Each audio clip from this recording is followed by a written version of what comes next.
Storage Podcast with our hosts, Mike and Tom. How are you guys? And we're excited to Tom and Mike and Tom. We're going to dive into a topic I really enjoy, especially this time of year. Tom, is the time of year when people move, right? This is your busiest time of year, isn't it? It is the busiest time of the year. Yeah. Mainly because people are, the kids are going to be out of school. Most people don't like the idea of, trying to transition kids, while they're in the middle of the year, while school's going. So this is the busy time for them. All right. So our topic, master your move, inside tips for smooth and stress-free location with Sargent Moving and Storage. And so let's talk about this. We've talked about it more, Mike, but it's so important to plan your move, right? When you decide to move, it's time to first of all plan it out, even before contacting a moving company. Yeah, so I mean, planning is essential to anything we do, right? But especially when you're looking at moving, you're taking, your whole life, all your possessions, your whole family, and whether that's a move a couple miles down the road or across the country, a lot has to be planned. A lot goes into it. Even down to simple things. Am I going to have Amazon drop off boxes, and am I going to pack them over the next 2 months? Do I have deep pockets and want to have somebody come in and do all the packing for me? There's a lot of things that you can start thinking about. Really, it's never too early, but it can be too late. Oh, absolutely. It definitely could be too late if you're not planning, and it becomes very, very stressful. That's one thing, Tom, you talk about all the time. Being in this industry for so many years, it's stressful if you don't plan things out. Yeah, I'll give you, for instance, Neil, there's times where, let's say, a customer has a sectional sofa per se, and they're going to put it in the living room in a certain area, and they'll plan to put it in an area that does not conducive because, let's say, for argument's sake, their cable outlets are on a different wall. Now these people have already predetermined they're going to put this sectional in a different area, but it's not going to work into that area because their outlets are not going to be conducive. So at that point, now they have to either reduce some of their sectional. Let's say hypothetically there was a 5-piece sectional.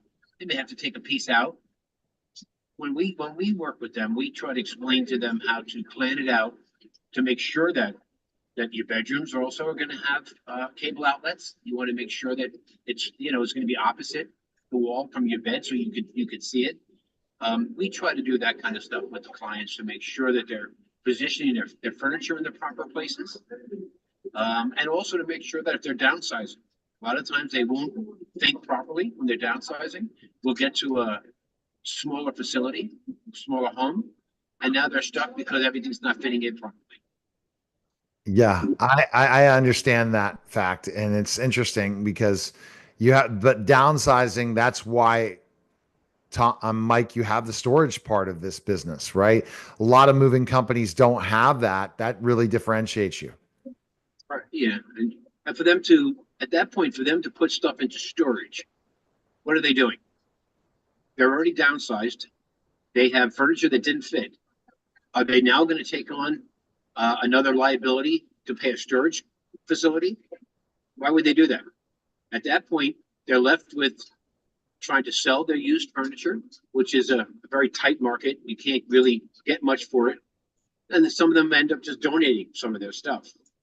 When we do it, we'll try to make sure to explain to the customers, if they're paying us hourly on a local job, that they want to make sure that their boxes are either whether they're numerically sequenced or they're writing on the boxes as to what rooms they're going to go into. A lot of times the clients will look at us, they won't know what's in the boxes. We'll stand there while they're paying us by the hour, opening boxes, trying to decipher what's inside these boxes and where they go. So that's just a couple of ideas. Okay. Now let's talk about your expert packing tips. Mike, give me some of those. So realistically, one thing that's frequently overlooked, you have books.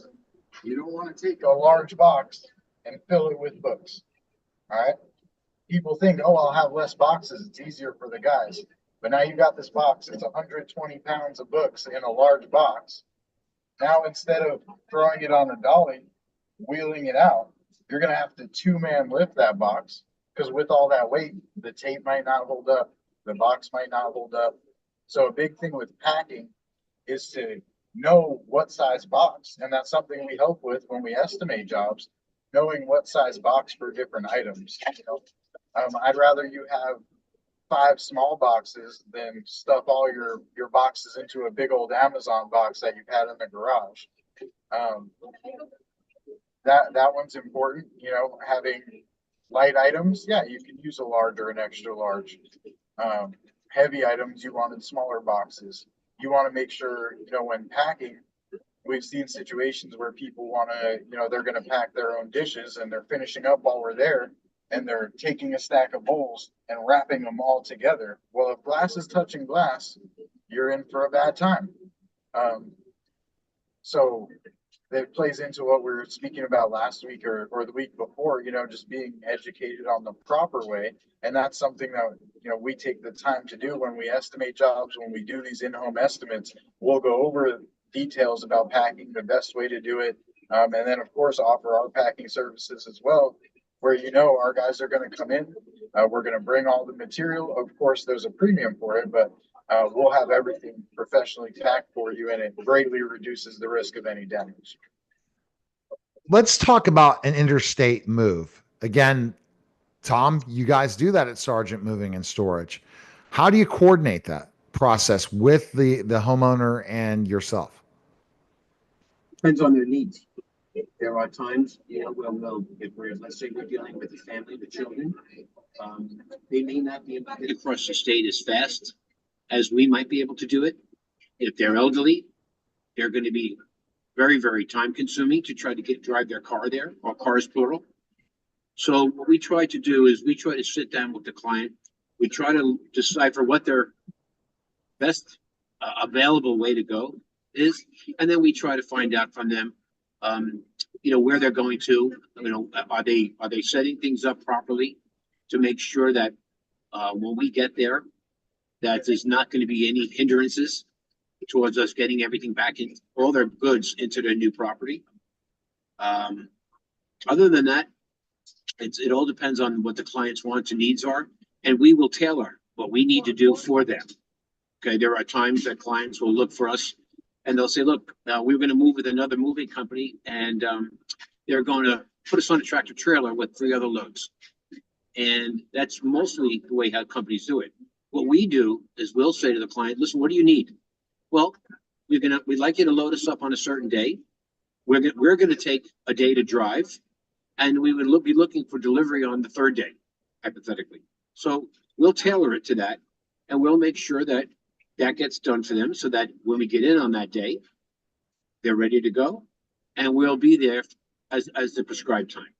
All right. Barring any type of traffic jams or something like that that's out of our care, control, and custody. Now let's talk about the business moving, Mike. Do you guys do that? Do you move businesses as well? Yes, absolutely. And that's even more of a challenge, right? Than a home move, right? There's a lot more to it involved, and also planning.